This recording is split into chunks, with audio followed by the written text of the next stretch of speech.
Assalamualaikum warahmatullahi wabarakatuh. Saya Dr. Dewi Syafrina, SPD MPD, dosen tetap Program Studi Pendidikan Bahasa dan Sastra Indonesia, Departemen Bahasa dan Sastra Indonesia dan Daerah, Fakultas Bahasa dan Seni, Universitas Negeri Padang. Video ini saya buat sebagai bagian dari penyusunan PDD UKTPT unsur pengajaran dalam sertifikasi dosen tahun 2026. Pada kesempatan ini, saya ingin menyampaikan mata kuliah yang saya ampu, yang sesuai dengan bidang keahlian saya, yaitu Apresiasi Prosa Fiksi Indonesia. Mata kuliah ini ditujukan untuk mahasiswa Pendidikan Bahasa dan Sastra Indonesia semester 2 dengan kode mata kuliah IND 1610011 dengan bobot 2 SKS. Mata kuliah ini diselenggarakan dalam 16 kali pertemuan yang terdiri atas 14 kali pertemuan untuk penyampaian materi dan praktik, serta 2 pertemuan untuk pelaksanaan UTS dan UAS. Mata kuliah ini membahas hakikat prosa fiksi sebagai salah satu genre karya sastra, unsur pembangun prosa fiksi, pendekatan sastra untuk menelaah prosa, dan teknik penulisan esai apresiasi prosa fiksi Indonesia. Capaian pembelajaran lulusan prodi pada mata kuliah ini ialah mahasiswa mampu mengapresiasi karya prosa fiksi Indonesia secara kritis sesuai yang tertuang dalam RPS yang telah divalidasi oleh Ketua Prodi dan Koordinator Bidang Keilmuan. Capaian pembelajaran mata kuliah ini ialah mahasiswa mampu menjelaskan ciri prosa fiksi, menelaah prosa, dan menulis esai prosa fiksi Indonesia. Dalam pelaksanaan mata kuliah ini terdapat 3 komponen utama, yaitu delivery, interaction, dan assessment. Dalam penyampaian materi, saya memberikan RPS dan materi perkuliahan yang dapat diakses oleh mahasiswa melalui LMS, Smile, unp.ac.id, dan melalui proses pembelajaran sinkronus. Saya menggunakan media presentasi, modul perkuliahan, contoh analisis prosa fiksi, dan apresiasi prosa berbentuk video, serta menggunakan Canva sebagai media pendukung. Interaksi dalam proses pembelajaran mata kuliah ini berlangsung 2 arah, antara dosen dan mahasiswa dalam forum diskusi dan pemberian umpan balik yang konstruktif dalam menganalisis prosa serta menulis esai prosa fiksi. Asesmen dalam mata kuliah ini dilakukan secara transparan dan terukur berdasarkan CPL, menggunakan asesmen formatif untuk mengevaluasi proses melalui kuis, partisipasi aktif, presentasi kasus, dan esai apresiasi prosa, serta asesmen sumatif untuk melakukan penilaian hasil belajar melalui UTS dan UAS. Persentase penilaian dalam mata kuliah ini terdiri atas case method 25%, PJBL 25%, UTS 20%, UAS 20%, dan tugas 10%. Berikut video pembelajaran mata kuliah Apresiasi Prosa Fiksi Indonesia dengan materi unsur intrinsik prosa, penokohan, dan latar yang dilaksanakan pada pertemuan ketiga. Assalamualaikum warahmatullahi wabarakatuh. Waalaikumsalam warahmatullahi wabarakatuh. Oke, bagaimana kondisinya semua? Sehat? Sehat, alhamdulillah sehat, Bu. Sudah siap ya mengikuti perkuliahan hari ini? Siap, Bu. Oke. Bu. Sebelum itu jangan lupa mengisi daftar hadir di aplikasi MyUNP.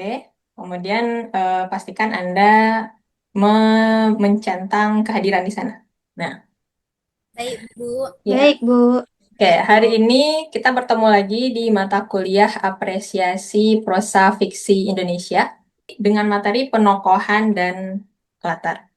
Seperti yang sudah ada di RPS masing-masing, Anda bisa melihat bahwa di pertemuan ketiga ini, sub CPMK atau capaian pembelajaran mata kuliah kita adalah mahasiswa mampu menelaah penokohan dan latar dalam prosa fiksi secara kritis.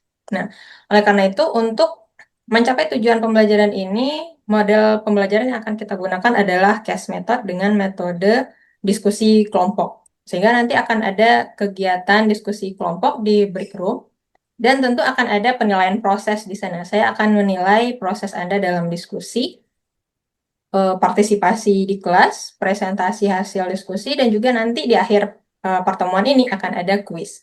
Jadi silakan Anda fokus untuk pembelajaran hari ini, karena nanti akan diuji apakah Anda paham dengan materi penokohan dan latar ini. Nah, di minggu lalu, di minggu kedua, kita sudah membahas apa saja unsur-unsur pendukung atau unsur pembangun dari karya prosa, yaitu ada unsur intrinsik dan ada unsur ekstrinsik. Nah, siapa di sini yang masih ingat apa saja unsur intrinsik prosa itu? Siapa yang masih ingat? Ya, silahkan Tri. Baik, Bu. Unsur stilistik itu ada 5. Yang pertama ada alur, latar, penokohan, gaya bahasa, dan sudut pandangnya, Ibu. Oke, jadi di dalam unsur intrinsik itu kalau bisa kita ingin spesifik lagi ya, ada dua unsur, unsur utama dan unsur penunjang. Jadi benar seperti yang dikatakan Tri tadi, di unsur utama ada alur, penokohan, latar, dan tema amanat. Nah, tema amanatnya tadi ketinggalan ya. Nah, penunjang itu ada gaya bahasa dan sudut pandang. Nah, jadi itu yang harus kita pahami. Dan kita di sini, hari ini kita akan membahas ini, penokohan dan latar. Nah, ketika kita diminta untuk membahas atau menelaah penokohan, itu sebenarnya apa saja yang akan kita kita telaah nanti? Siapa yang bisa menyampaikan? Ya, silakan Reva. Baik, Bu. Yaitu ada penamaan, pemeranan, dan perwaktakan. Penamaan, pemeranan, dan perwatakan. Oke, masih ada dua lagi. Ada yang bisa menambahkan? Nadia, silakan. Baik, Bu, saya akan menambahkannya, yaitu yang pertama ada fisik, kemudian psikis, dan aspek sosial, Bu. Oke, jadi di penokohan itu sebenarnya kita tidak hanya membicarakan tentang watak ya. Kalau selama ini mungkin kita hanya mengingat penokohan itu adalah watak, ternyata kita tidak hanya itu, ada namanya juga, perannya, fisik, psikisnya, dan juga kehidupan sosialnya. Jadi ini yang akan kita bahas nanti di materi hari ini. Nah, di minggu lalu saya sudah meminta Anda untuk membaca cerpen Shift Sitting Bull karya Umar Khayyam, dan kita akan menghubungkan atau membahas menelaah penokohan dan latar dari cerpen itu. Nah, apa sebenarnya hal menarik dari penokohan yang diciptakan Umar Khayyam dalam cerpen Shift Sitting Bull? Ada yang ingin menyampaikan argumennya? Ya, silahkan Rati. Hal yang menarik dari penokohan yaitu penokohan ini adalah sifatnya yang berubah sesuai dengan orang yang ia hadapi. Oke, penokohan yang diciptakan Umar Khayyam ini memang kita bisa melihat dia berubah-ubah ya, entah itu wataknya atau perannya, dan itu nanti akan kita gali lebih dalam lagi ketika diskusi. Nah, selanjutnya untuk latar.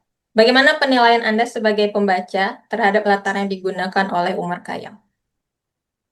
Secara umum saja, ada yang ingin menyampaikan argumennya? Ya, silahkan Rafiki. Oke. Eh, Penilaian saya terhadap latar ini yaitu dipengaruhi oleh penokohan. Nama Charlie ini identik dengan kota New York. Gitu. Oke, jadi dari situ kita bisa melihat kalau misalnya Anda ingat ya diagram ini, bahwa setiap unsur intrinsik itu saling berkaitan. Nah, tadi benar kata Rafiki bahwa antara penokohan dengan latar itu saling berhubungan. Nah, kita akan membahas itu sekarang. Jadi tidak hanya membicarakan penokohan secara terpisah dan latar secara terpisah, kita akan lihat juga bagaimana penokohan ini mempengaruhi latar dan bagaimana latar itu mempengaruhi penokohan. Nah, itu yang akan kita diskusikan hari ini di kelompok masing-masing. Kelompoknya juga sudah saya bagi. Jadi nanti Anda akan bergabung di break room di kelompok masing-masing, dan di sana silahkan Anda baca kembali cerpen Shift Sitting Bull itu untuk kedua kalinya. Kemudian Anda akan dipandu dengan lembar diskusi kasus. Silahkan nanti isi identitas anggota kelompoknya, kemudian diskusikan semua jawaban untuk pertanyaan kasus ini.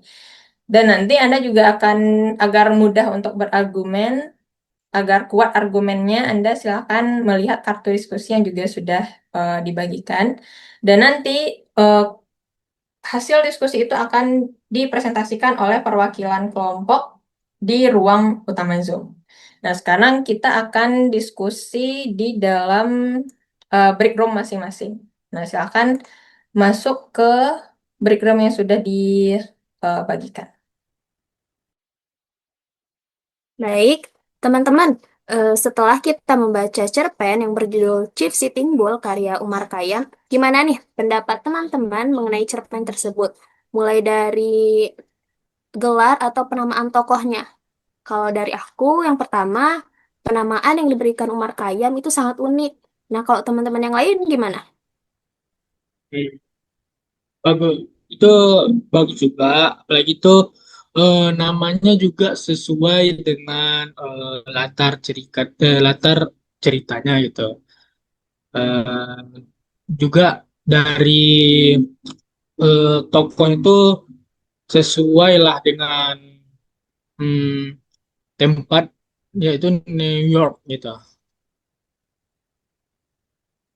Kalau yang lain gimana? Selain dari yang kami sebutin tadi.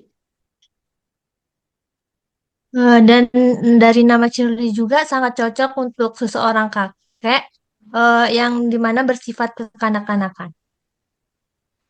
Ya, Dan juga gelarnya juga itu ya, membantu interaksi antara Charlie dan seorang anak laki-laki di taman bermain. ya Nah, itu cocok juga sih. Jadi kesimpulan untuk pertanyaan yang pertama, eh, penamaan yang diberikan Umar Khayyam itu sangat unik. Seperti contoh nama Charlie, si tokoh utamanya, itu kan sangat cocok seperti seorang kakek yang bersifat kanak-kanak. Apalagi dihubungkan dengan latarnya yang di New York. Dan juga gelar Sitting Bull eh, sangat cocok karena bisa membantu Charlie dalam berinteraksi dengan seorang anak laki-laki di taman bermain. Gimana? Itu jawaban yang kita buat di nomor satu. Ya, itu aja. iya. Bagus deh. Baik teman-teman, kita sudah membaca cerpen yang berjudul Chief Sitting Bull karya dari Umar Khayyam. Nah, bagaimana penilaian teman-teman semua tentang peran yang melekat pada tokoh utama kita dalam cerpen ini? Tokoh utama kita yaitu Charlie. Menurut saya, peran Charlie dalam cerpen ini berubah-ubah sesuai dengan dengan siapa ia berhadapan. Bagaimana dengan penilaian teman-teman yang lain? Kalau menurut saya, ia berperan sebagai teman bermain, teman kencan, dan mertua yang pemarah. Iya, saya setuju karena perubahan peran ini menarik untuk membantu sebagai saya sendiri sebagai pembaca memahami cerita dan menciptakan kesan yang lucu saat membacanya. Baik, Jadi gitu, Kak. berarti jawaban kita di sini seperti peran Charlie ini dalam cerpen ini berubah-ubah sesuai dengan siapa dia berhadapan. Terus ia berperan sebagai teman bermain dengan Tommy, sebagai Buffalo Bill, terus teman kencan dengan Martha, dan seterusnya sebagai mertua bagi Mary. Dan perubahan ini sangat menarik juga terhadap kita sebagai pembaca. Karena ceritanya terkesan lucu juga kan? Iya. Iya, betul. Waktu diskusi sudah habis, tadi masing-masing kelompok sudah mendiskusikan kasus yang sudah diberikan sesuai lembar diskusi ya, dan saya juga tadi sudah masuk ke dalam break room masing-masing untuk mengobservasi bagaimana proses diskusi Anda. Nah, sekarang kita dengarkan presentasi dari kelompok satu dulu yang akan mempresentasikan hasil diskusinya. Silakan siapa perwakilan yang akan mempresentasikan? Baik, saya akan menyampaikan mengenai hasil diskusi yang sudah kami diskusikan tadi. Yaitu dari kami yang pertama, penilaian terkait penamaan atau gelar tokoh dalam cerpen Chief Sitting Bull. Yaitu menurut kami adalah penamaan yang diberikan oleh Umar Khayyam itu sangat unik. Nama Charlie juga sangat cocok untuk seorang kakek yang bersifat kanak-kanak, apalagi jika dihubungkan dengan latar New York. Selain itu, gelar Chief Sitting Bull juga dapat menciptakan interaksi antara Charlie dengan seorang anak laki-laki di taman bermain. Selanjutnya yaitu bagaimana perubahan watak tokoh utama dalam Chief Sitting Bull. Watak Charlie itu berubah dari yang bersifat anak-anak, menjadi laki dewasa di kebun binatang, lalu menjadi orang yang kritis di rumah. Dan selanjutnya yaitu ceritakan kondisi psikis dan fisik yang membantu Anda memahami persoalan dalam cerpen. Nah, kondisi psikis Charlie itu sangat bertolak belakang dengan usianya yang sudah dewasa atau tua. Dan jiwa anak-anak yang muncul dalam dirinya membantu kita sebagai pembaca memahami bahwa cerita ini mempersoalkan tentang orang tua yang ingin dimengerti ataupun ingin diberikan perhatian lebih seperti anak-anak. Oke, terima kasih Lispi yang sudah melaporkan hasil diskusi dari kelompok 1. Dari kelompok lain ada yang ingin menanggapi? Silakan. Ada yang setuju atau ada yang mengkritik? Ya, silakan Milo. Terima kasih atas pemaparan kelompok 1. Saya ingin menanggapi jawaban nomor 2. Menurut kelompok kami, perubahan watak Charlie sangat menarik. Tetapi watak Charlie bukan karena keinginannya sendiri, tetapi berhubungan dengan perannya yang juga berubah. Watak berubah tergantung dengan siapa yang berbicara. Watak Charlie berubah dari yang bersifat anak-anak menjadi laki-laki dewasa di kebun binatang, lalu menjadi yang kritis di rumah. Itu aja, Bu. Oke, terima kasih Milo. Ada tanggapan dari Lispi? Silakan. Atau dari kelompok Baik, 1? terima kasih kepada kelompok 2. Di sini kami kurang memerinci terhadap tokoh yang ada di dalam cerpen Chief Sitting Bull ini. Terima kasih atas kritikannya. Ya, terima kasih untuk kelompok 1 dan kelompok 2 yang menanggapi. Jadi benar ya, untuk ketika kita melihat perubahan watak itu kita tidak hanya melihat dia berubah menjadi apa gitu, atau wataknya berubah menjadi apa, tapi kita harus cari tahu lebih di latar belakangnya kenapa watak itu bisa berubah. Nah, kalau tadi dari kelompok 2 mengatakan bahwa watak itu berubah karena perannya juga berubah. Nah, itu benar. Ketika dia bertemu dengan anak-anak, dia menjadi seperti kekanak-kanakan. Tapi ketika setelah dia bermain dengan anak-anak dan bertemu dengan temannya, dia berubah menjadi laki-laki dewasa seperti biasa. Ketika bertemu lagi dengan menantunya di rumah, dia menjadi eh, laki-laki yang kritis gitu ya, karena dia membahas politik di sana. Nah, jadi kita bisa lihat itu.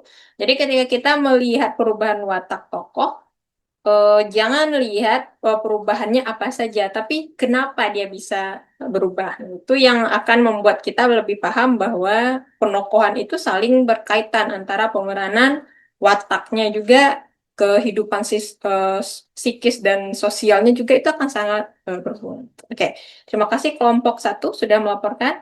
Selanjutnya silakan kelompok 2. Siapa yang akan mewakili presentasi?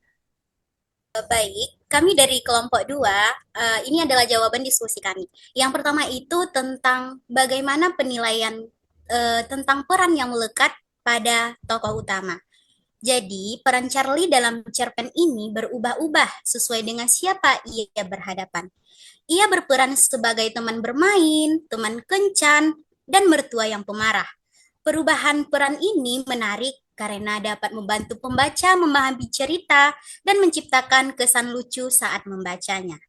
Selanjutnya, bagaimana penokohan dari nomor 1 sampai 4, yaitu penokohan dari tokoh utama kita dalam cerpen ini dapat mempengaruhi latar.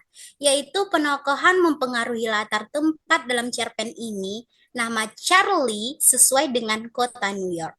Selanjutnya, bagaimana latar dapat mempengaruhi penokohan.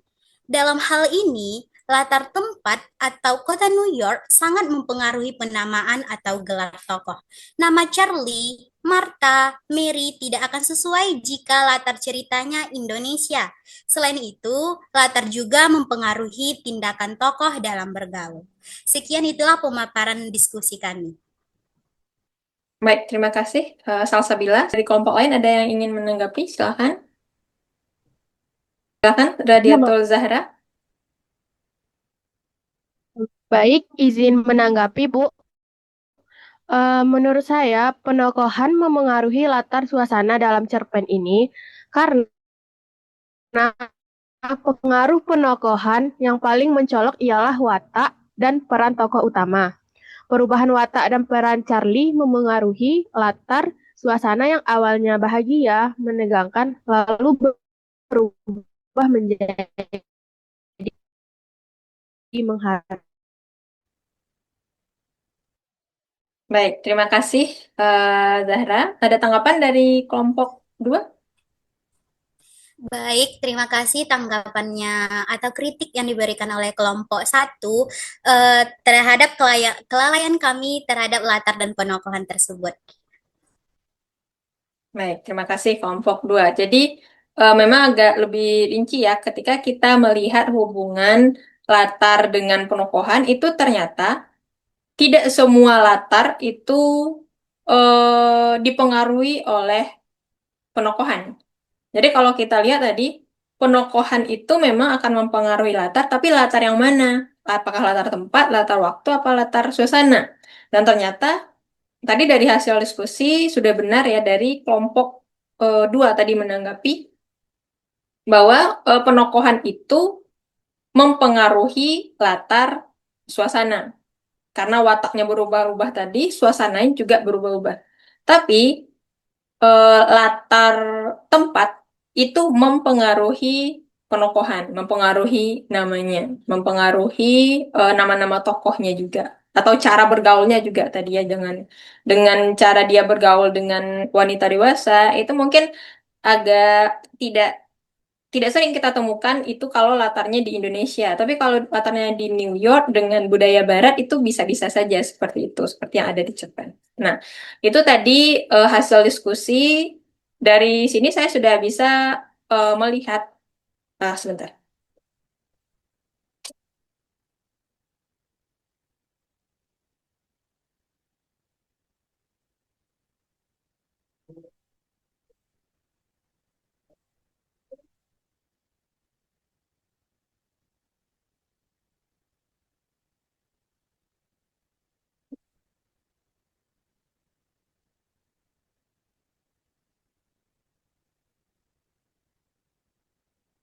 Oke, jadi dari hasil saya melihat tadi Anda berdiskusi, saya sudah bisa melihat secara umum apa Anda sudah bisa menjelaskan hubungan antara penokohan dan latar ya. Cuma tadi masukan saya, ketika kita berdiskusi, eh, mungkin ada beberapa orang yang harus lebih berani lagi menyampaikan pendapatnya ketika berdiskusi, agar yang menyampaikan pendapat itu tidak hanya orang yang sama gitu. Nah, dari materi hari ini tentang penokohan dan latar dan membahas cerpen Shift Sitting Bull, ada yang bisa menyimpulkan materi hari ini? Siapa yang ingin menyimpulkan? Silahkan. Ya, silahkan Zahra. Baik, izin menyimpulkan, Bu. Menurut saya, dalam cerpen si Sitting Bull tampak melalui penamaan dan juga kondisi fisik dan psikis dan juga pemeranan serta perwatakan tokohnya. Semua unsur itu saling mendukung dalam membentuk karakter tokoh utamanya, yaitu Charlie yang unik dan berubah sesuai situasi. Jadi, penokohan di sini tidak hanya membuat cerita lebih hidup, tetapi juga memperkuat pesan yang ingin disampaikan kepada pengarang. Sekian, terima kasih, Bu. Jadi sebenarnya kita bisa melihat bahwa em, dalam memahami sebuah cerita, entah itu cerpen atau novel nanti, penokohan itu adalah hal yang penting. Kenapa? Karena dari penokohan itulah kita paham ini ceritanya tentang apa. Kita akan paham permasalahannya apa. Nah, dari diskusi tadi Anda juga sudah bisa membuktikan bahwa penokohan itu ternyata memang berhubungan erat dengan latar. Nah, tapi bagaimana hubungan penokohan dan latar ini mempengaruhi unsur pembangun prosa yang lain, entah itu gaya bahasa, sudut pandang, dan alur, dan yang lainnya. Nah, itu yang akan kita bahas di minggu-minggu berikutnya. Nah, untuk menguji pemahaman Anda di pertemuan ketiga ini, akan ada, silahkan mengerjakan kuis yang sudah saya bagikan. Kuis ini silakan dikerjakan dalam waktu 15 menit, terdapat beberapa soal yang harus Anda jawab. Oke, waktu pengerjaan kuis sudah habis. Jadi dari hasil kuis ini saya akan melihat sejauh mana pemahaman Anda terhadap materi penokohan dan latar, dan sejauh mana Anda bisa menelaah penokohan dan latar.